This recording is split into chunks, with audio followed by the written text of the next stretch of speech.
Good afternoon friends, welcome to our YouTube channel Mechanical Engineering Classes. I am Prince Tyagi, lecturer Mechanical.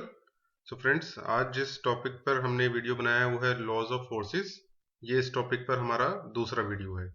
जो पहला video हमने बनाया था उसमें हमने फोर्स के बारे में डिस्कस किया था, उसके यूनिट्स के बारे में डिस्कस किया था और उससे जुड़ी हुई कई सारी जो उसकी इफेक्ट्स हैं, करेक्टरिस्टिक्स हैं, उसके बारे में हमने डिस्कस किया था। अगर आपने हमारा वो वीडियो नहीं देखा है तो उसका डिस्क्रिप्शन बॉक्स में मैं लिंक दे दूंगा। आज के वीडियो में हम डिस्कस करेंगे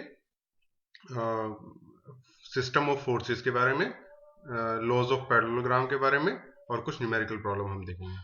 सो फ्रेंड्स, स्टार्ट करने से पहले अगर आपने अभी तक हमारे चैनल को सब्सक्राइब नहीं किया है तो please subscribe and press the bell icon, जिससे हमारी लेटेस्ट वीडियो का नोटिफिकेशन आप तक मिले। सो फ्रेंड्स, स्टार्ट करते हैं आज का video. So system of forces, system of forces होता है फ्रेंड्स, अगर किसी भी बॉडी पर या पॉइंट पर जब एक से ज्यादा फोर्सेस एक साथ काम कर रहे होते हैं तो उस सिस्टम को हम बोलते हैं system of forces. When two or more forces are working or applied on a body or object, then it is called a system of forces. In applied mechanics, following two systems are important. तो generally जो हमारे system of forces हैं उनको हम दो part में divide करते हैं। एक है कोप्लानर फोर्सेस, दूसरा है non coplanar forces. Coplanar forces वो होती हैं फ्रेंड्स, जब जितनी भी फोर्सेस हम अप्लाई कर रहे हैं या किसी भी बॉडी पर लगी हुई हैं वो सब की सब एक ही प्लेन में हो, तो वो सिस्टम ऑफ फोर्सेस कहलाता है कोप्लानर फोर्सेस। और अगर अलग अलग प्लेन्स में बहुत सारी फोर्सेस काम कर रही हैं तो फिर हम उसे बोलते हैं नॉन कोप्लानर फोर्सेस। तो एक एक करके इसके बारे में हम डिटेल में देखेंगे। सो फ्रेंड्स, ये जो हमने क्लासिफिकेशन को दिखाया गया एक डायग्राम की मदद से। सो ये हमारा फोर्स सिस्टम है जो दो पार्ट में हमने डिवाइड किया है। पहला है कोप्लानर, दूसरा है नॉन कोप्लानर। कोप्लानर को फर्दर हम डिवाइड कर सकते हैं collinear coplanar, collinear force system, उसके बाद coplanar concurrent, coplanar parallel, coplanar non concurrent. ऐसे ही हम नॉन कोप्लानर को भी डिवाइड कर सकते हैं further, non coplanar concurrent, non coplanar parallel, non coplanar non concurrent. So friends, आप देख सकते हैं कि जो कोलिनियर है वो सिर्फ कोप्लानर में है। तो इसका कारण क्या है वो हम अभी आगे डिस्कस करेंगे। सो कोप्लानर फोर्सेस से स्टार्ट करते हैं फ्रेंड्स एक एक करके। तो पहला है collinear forces, the force which lies whose lines of action lie on the same line.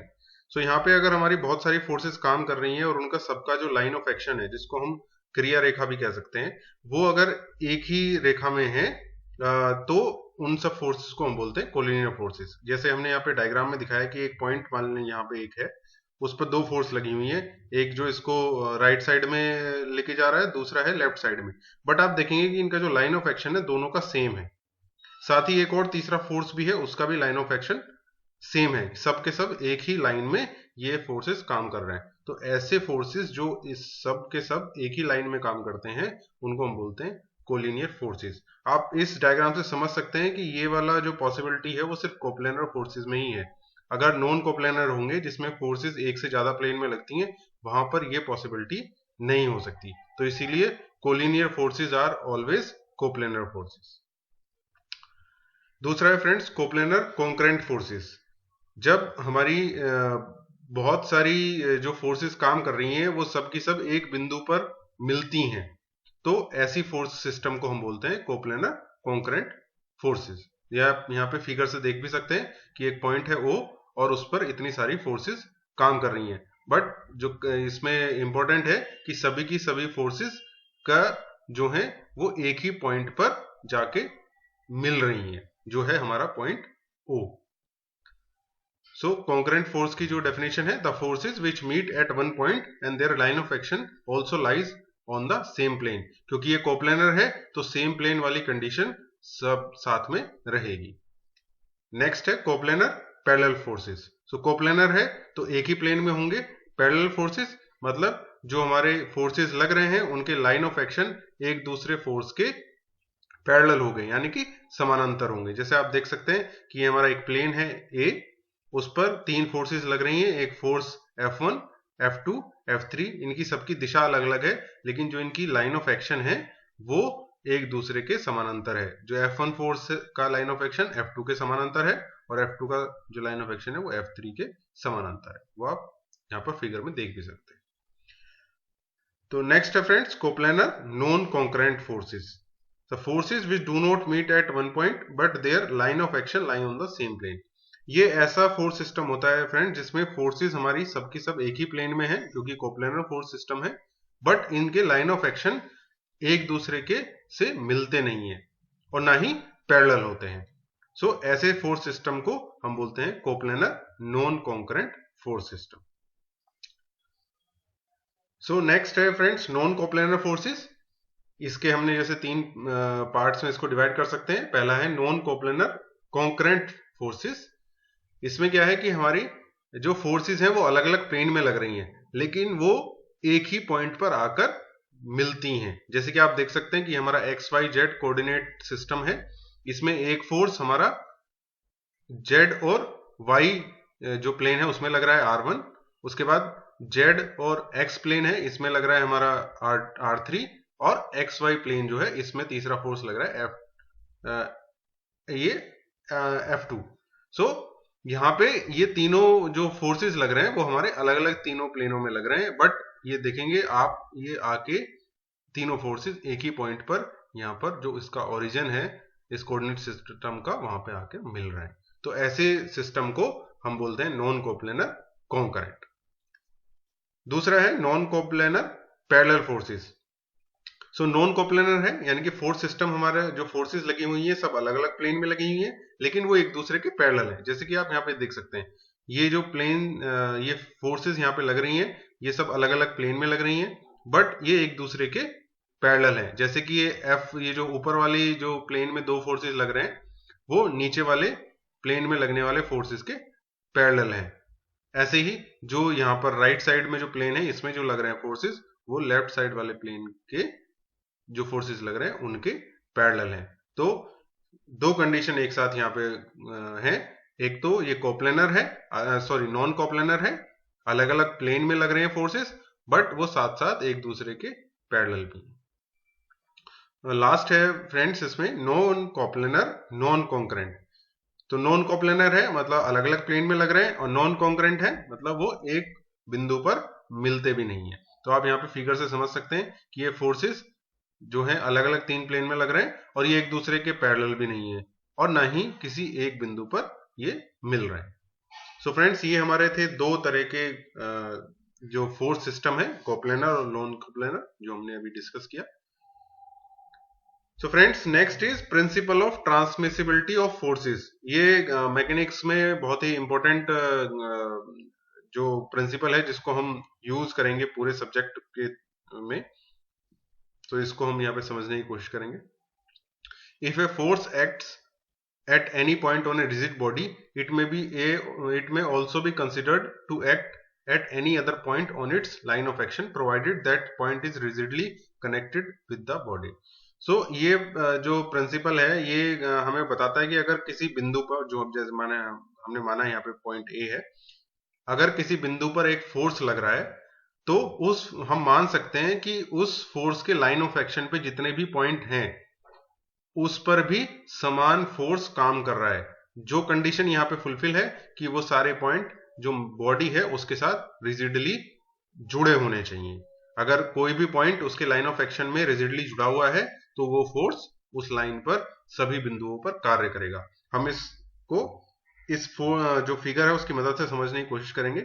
जैसे ये एक पॉइंट ए है, इस बॉडी पर ये एक पॉइंट ए है जिस पर फोर्स F कार्य कर रहा है और इसकी लाइन ऑफ एक्शन हमने ये डॉटेड लाइन से दिखाई है। अब हम एक दूसरा पॉइंट मानते हैं B जो इससे कुछ दूरी पर है A से, बट वो इस फोर्स के लाइन ऑफ एक्शन पर ही है और बॉडी के साथ रिजिडली कनेक्टेड है।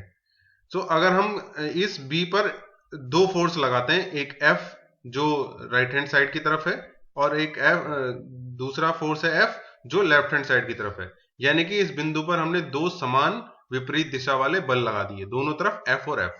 तो इससे क्या होगा, इस बिंदु पर और इस बॉडी पर कोई फर्क नहीं पड़ेगा क्योंकि ये दोनों फोर्स एक दूसरे को कैंसिल कर देंगे। अब हमारे पास पहले से एक ये फोर्स मौजूद है जो ए पॉइंट पे लगा हुआ है, तो हम ये फोर्स क्या करेगा, इस वाले फोर्स को जो इसकी तरफ आ रहा है इसको ये कैंसिल कर देगा या इसको वो नलीफाई कर देगा। तो हमारे पास कौन सा फोर्स बचा, एक फोर्स बचा F। और आप देखेंगे कि ये फोर्स F जो है, जो पहले से लगा हुआ फोर्स F था ए पॉइंट पर, उसी के समान है और उसी की दिशा में है।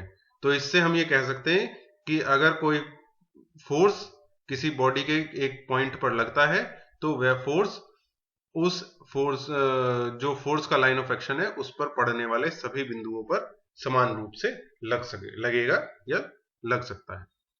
सो इस प्रिंसिपल को हम बोलते हैं friends principle of transmissibility of forces. So next principle is principal of physical independence of force.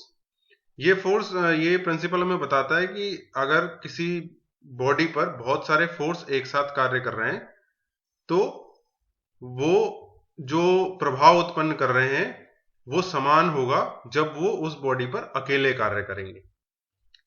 सो चाहे कोई बल है वो अकेले कार्य करे या समूह में कार्य करे, उसका प्रभाव समान रहेगा। इसको एक एग्जांपल से हम समझ सकते हैं कि मान लीजिए एक बॉडी है जिस पर 10 किलो न्यूटन का फोर्स लगा हुआ है और उसके साथ हमने एक फोर्स और आ गया जो 20 किलो न्यूटन का है, तो अभी टोटल फोर्स हो गया हमारा 30। पर जो पहले वाला फोर्स 10 किलो न्यूटन का था उसका प्रभाव पहले भी 10 किलो न्यूटन था और दूसरे फोर्स के आने के बाद भी 10 किलो न्यूटन ही रहा।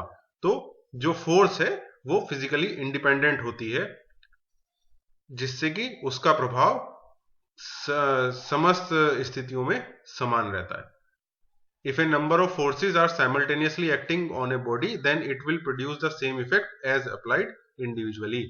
अगर बहुत सारी फोर्सेस एक साथ किसी बॉडी पर कार्य कर रही हैं तो वो समान प्रभाव उत्पन्न करेंगी जैसा वो अकेले अगर उस बॉडी पर लगती तो वो प्रभाव उत्पन्न करती। हम इसको इस फिगर से समझ सकते हैं कि जैसे ये बिंदु है या एक बॉडी है जिसको हमने सर्कल से दिखाया है, इस पर एक तीन फोर्सेस लग रहे हैं, F1 जो x दिशा में है, F2 जो y दिशा में है और तीसरा है F3 जो 60 डिग्री एंगल बना रहा है x एक्सिस से। सो ये बॉडी जो है इन तीनों फोर्सेस के प्रभाव में है। अब जो प्रभाव F1 इन तीनों के साथ में उत्पन्न कर रहा है, अगर हम इन दोनों फोर्सेस F2 और F3 को हटा दें तो उसके बाद भी वो समान प्रभाव ही उत्पन्न करेगा। ऐसे ही ये F2 के लिए भी लागू होगा, F3 के लिए भी लागू होगा। अगर F3 जो फोर्स है वो इस पूरे फोर्स सिस्टम में जो प्रभाव उत्पन्न कर रहा है और हम बाकी दोनों को हटा दें तो इसका प्रभाव अभी भी समान रहेगा। सो फ्रेंड्स इसको हम बोलते हैं principle of physical independence of forces. Next is friend law of superposition. ये लॉ हमें बताता है if a number of forces are simultaneously acting on a body then resultant of these forces will have the same effect as produced by all the forces.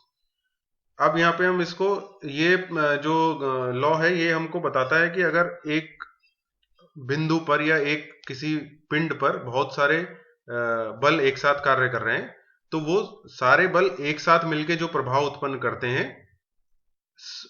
वही प्रभाव उन सब बल का जो रिजल्टेंट है या परिणामी है वो भी समान ही वहां पर प्रभाव उत्पन्न करेगा। इस फिगर में आप देखिएगा फ्रेंड्स कि एक पॉइंट है P, उस पर चार फोर्सेस लग रहे हैं F1, F2, F3, F4। तो ये एक प्रभाव उत्पन्न कर रहे होंगे इस पूरे पिंड पर और फिर हम क्या करें, इन चारों बल का हमने एक परिणामी निकाल लिया जिसको हमने यहाँ पे R से दिखाया है। तो जो इन चारों फोर्सेस का प्रभाव होगा वही प्रभाव अगर इन चारों फोर्सेस को हटा के सिर्फ इसके परिणामी को लगा दें तो समान प्रभाव ये परिणामी इस पिंड पर या इस बिंदु पर उत्पन्न करेगा। तो ये कहता है हमारा लॉ ऑफ सुपरपोजिशन कि जितने सारे फोर्सेस लग रहे हैं उनके प्रभाव को उत्पन्न करने के लिए हम उन सब बलों का परिणामी भी लगा सकते हैं। तो इकलौते परिणामी को लगाकर हम समान प्रभाव उत्पन्न कर सकते हैं। So friends, next is composition of forces. Composition of forces friends हमारी वो प्रक्रिया है जिसमें हम अगर बहुत सारे फोर्सेस या फोर्स सिस्टम किसी बॉडी पर लग रहा है तो उन सब का परिणामी अगर हमको निकालना है तो इस प्रक्रिया को, जो परिणामी निकालने की प्रक्रिया है, उसको हम बोलते हैं कंपोजिशन ऑफ फोर्सेस।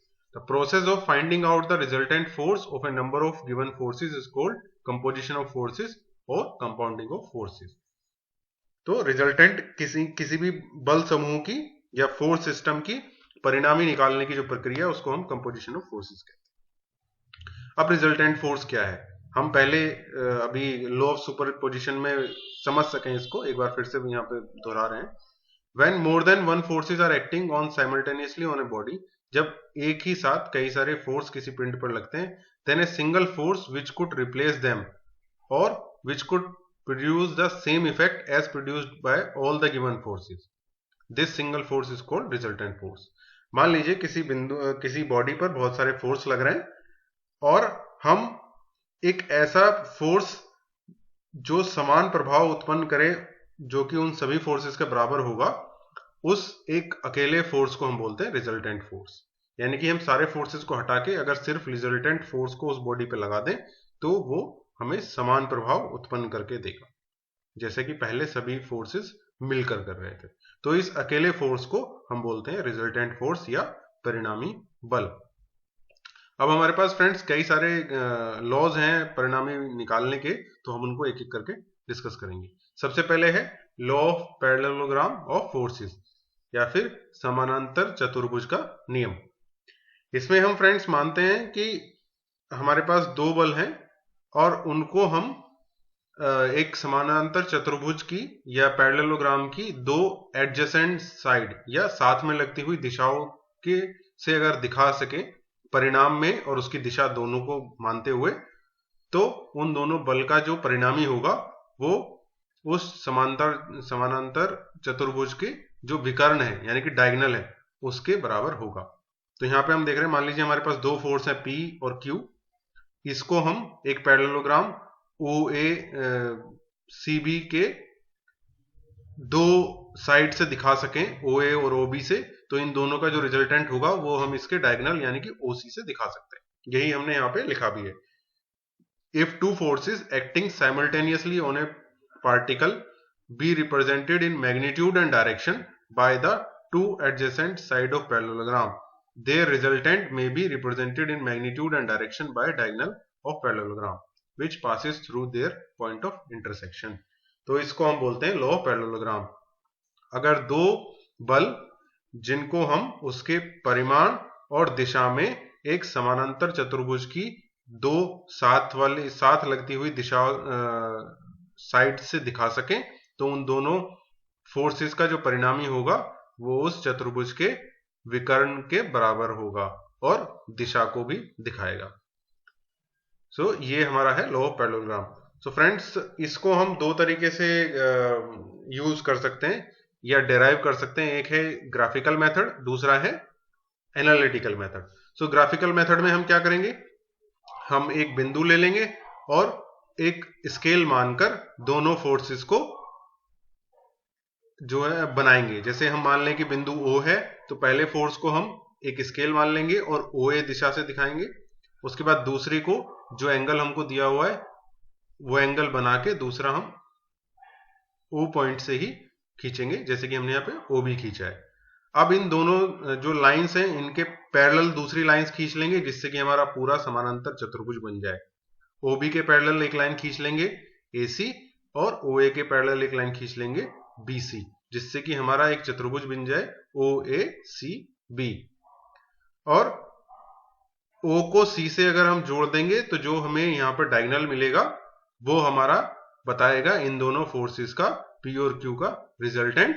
और अगर हम एंगल नाप लेंगे अल्फा तो हमें मिल जाएगा उस परिणामी का दिशा मिल जाएगी फोर्स P से।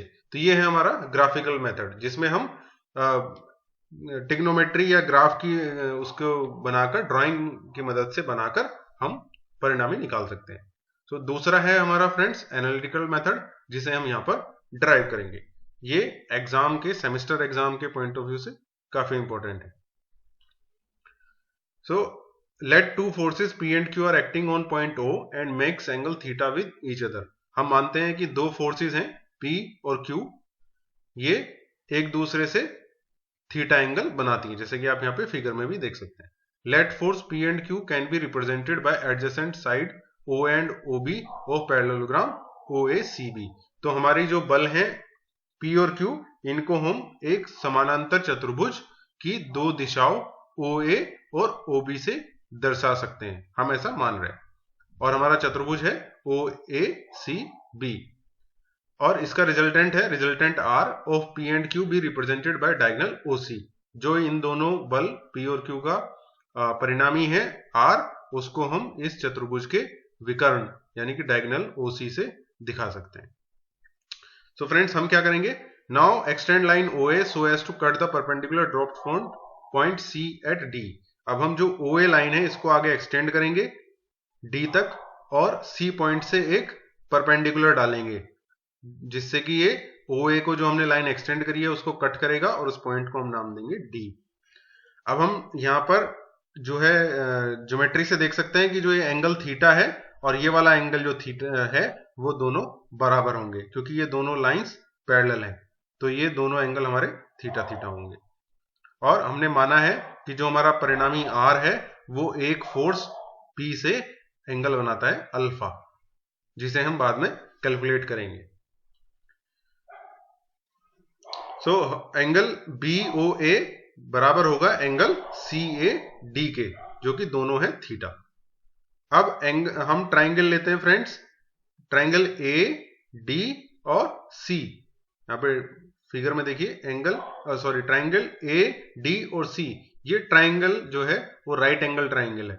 तो इसमें हम राइट एंगल ट्राइंगल में AD बाय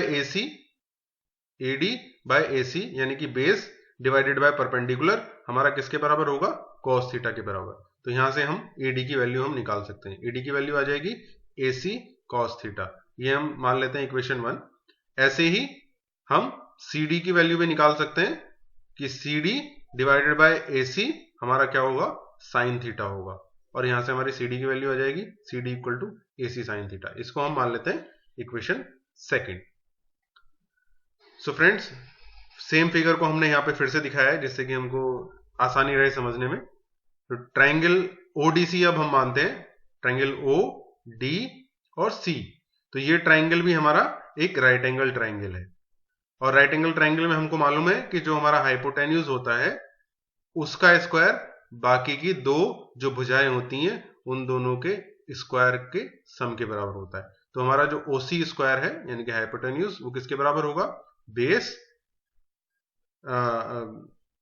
OD का स्क्वायर और CD यानी कि जो परपेंडिकुलर है उसका स्क्वायर। अब फ्रेंड्स, जो हमारा OD है इसको आप देख सकते हैं कि इसको हम OD को OA प्लस AD भी लिख सकते हैं। तो हमने वही किया है, OD को हमने दो पार्ट में डिवाइड कर दिया, OA प्लस AD इसका होल स्क्वायर, और इस इक्वेशन को हमने खोल दिया। तो CD स्क्वायर ऐसे ही आ गया। जब हम इस होल स्क्वायर को खोलेंगे तो OA square plus AD square plus 2OA into AD हमारे पास आ जाएगा। अब फ्रेंड्स, इक्वेशन 1 और 2 में हमने AD और CD की वैल्यू पहले से निकाल के रखी है, तो वो वैल्यू हम इस इक्वेशन में यहाँ पर रख देंगे। सो हमारे पास इक्वेशन आ जाएगी OC स्क्वायर, CD की जगह AC साइन थीटा रखेंगे तो यहाँ पे हमें मिल जाएगा AC square sine square theta. OA square आ जाएगा, फिर AD की वैल्यू रख देंगे AC square cos square theta, और ये हमारा बाद में मिलेगा हमको 2 इंटू OA, AD को फिर से हम AC cos थीटा रख देंगे। सो AC की जो टर्म्स है उनको हम कॉमन ले लेते हैं फ्रेंड्स। AC स्क्वायर कॉमन आ गया, हमें ब्रैकेट में बचेगा साइन स्क्वायर थीटा और कोस स्क्वायर थीटा। फिर उसके बाद OA स्क्वायर और ये लास्ट वाली टर्म्स एज इट इज आ जाएगी। जैसे कि हम जानते हैं sign square theta plus cos square theta 1 होता है, तो यहाँ पे हमें मिल जाएगा AC square plus OA square plus 2OA into AC cos theta. और फ्रेंड्स, इस डायग्राम से हम देखेंगे कि AC क्या है। AC है हमारी ये लाइन, और ये किसके बराबर है, ये OB के बराबर है। और OB क्या है, OB जो है हमारा फोर्स Q का रिप्रेजेंटेशन है, तो हम AC की जगह क्या लिख सकते हैं, Q। तो ये हो गया Q स्क्वायर। ऐसे ही OA क्या है, OA है हमारा फोर्स P, तो हम इसकी जगह P स्क्वायर रख देंगे। ऐसे ही OA की जगह यहाँ पर भी P रखेंगे, AC की जगह Q, तो हमारा इक्वेशन बन गया OC स्क्वायर को हम R का स्क्वायर भी, R OC किसके बराबर है, रिजल्टेंट के बराबर, तो हमारा ये आ जाएगा R स्क्वायर।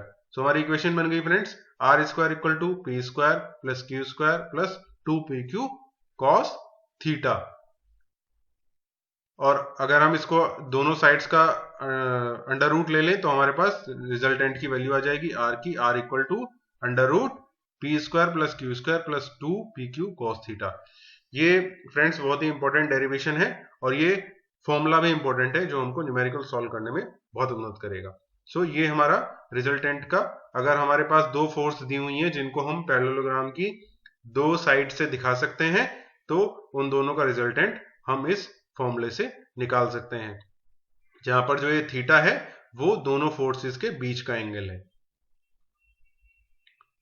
सो फ्रेंड्स, हमने आर की तो बात कर लिया, अब हमें आर का जो है, जो रिजल्टेंट है, उसकी डायरेक्शन पता करनी है, यानी कि उसकी दिशा क्या होगी। जैसे कि हमने यहाँ पे माना है कि जो पी फोर्स पी है उससे रिजल्टेंट हमारा एंगल बना रहा है अल्फा, तो हमें दिशा ज्ञात करने के लिए एंगल अल्फा हमको निकालना है। सो जो हमारा ये ट्राइंगल है, फिर से हम कंसीडर करते हैं OCD। इसमें अगर हमको tan अल्फा निकालना है तो राइट एंगल ट्राइंगल में tan अल्फा होगा CD, यानी कि हमारा परपेंडिकुलर, डिवाइडेड बाय OD यानी कि बेस। OD को हम फिर से दो हिस्सों में बांट सकते हैं, OA प्लस AD। CD हमने जैसे पहले वैल्यू निकाली तो इसको AC sin थीटा लिख सकते हैं, और नीचे भी AD को हम AC cos थीटा लिख सकते हैं। ये हम पहले ही इक्वेशन 1 और 2 में निकाल चुके हैं। सो वापस से हम AC और OA की वैल्यू हम रख सकते हैं P और Q की टर्म्स में, तो हमें वैल्यू मिल जाएगी tan alpha equal to Q sin theta divided by P plus Q cos theta. तो फ्रेंड्स, ये हमारा आ गया जो एंगल की इक्वेशन, और हमको फाइनल एंगल की वैल्यू निकालनी है, तो ये 10 को हम राइट हैंड साइड में ले जाएंगे, तो हमारी फाइनल इक्वेशन बन जाएगी alpha equal to tan inverse Q sin theta divided by P plus Q cos theta. तो फ्रेंड्स, ये हमारा जो डेरिवेशन है लॉ ऑफ पैरेललोग्राम का यहाँ पर कंप्लीट हो रहा है। हमने दोनों चीजें, रिजल्टेंट की वैल्यू और उसकी जो डायरेक्शन का एंगल है, वो दोनों हमने कैलकुलेट कर लिए। सो फ्रेंड्स, इसके लॉ ऑफ पैरेललोग्राम पर एक न्यूमेरिकल प्रॉब्लम हम सॉल्व करते हैं। सो फ्रेंड्स, क्वेश्चन है, two forces 120 newton and 200 newton are acting simultaneously at a point, angle between them is 60 degree, what is resultant of these two forces, also find direction of the resultant. So question में हमें दिया गया दो forces हैं जो 120 और 200 Newton है, और दोनों एक दूसरे से 60 डिग्री का कोण बना रही हैं। अब इनका हमें रिजल्टेंट निकालना है और उस रिजल्टेंट की दिशा निकालनी है। तो गिवन क्या क्या है फ्रेंड्स, हमें P दे रखा है 200 न्यूटन, Q दे रखा है 120 न्यूटन, थीटा दे रखा है 60 न्यूटन। तो R रिजल्टेंट का फॉर्मूला हमारे पास हमने अभी डिराइव किया है, under root P square plus Q square plus 2PQ cos theta. तो हम सारी वैल्यूज यहाँ पे रख देंगे, 200 square plus 120 square plus 2 into 200 into 120 into cos theta bracket और पावर 1/2 यानी कि अंडर रूट। इसको हम जब सॉल्व करेंगे इक्वेशन को, तो फ्रेंड्स हमें फाइनल आंसर मिलेगा 280।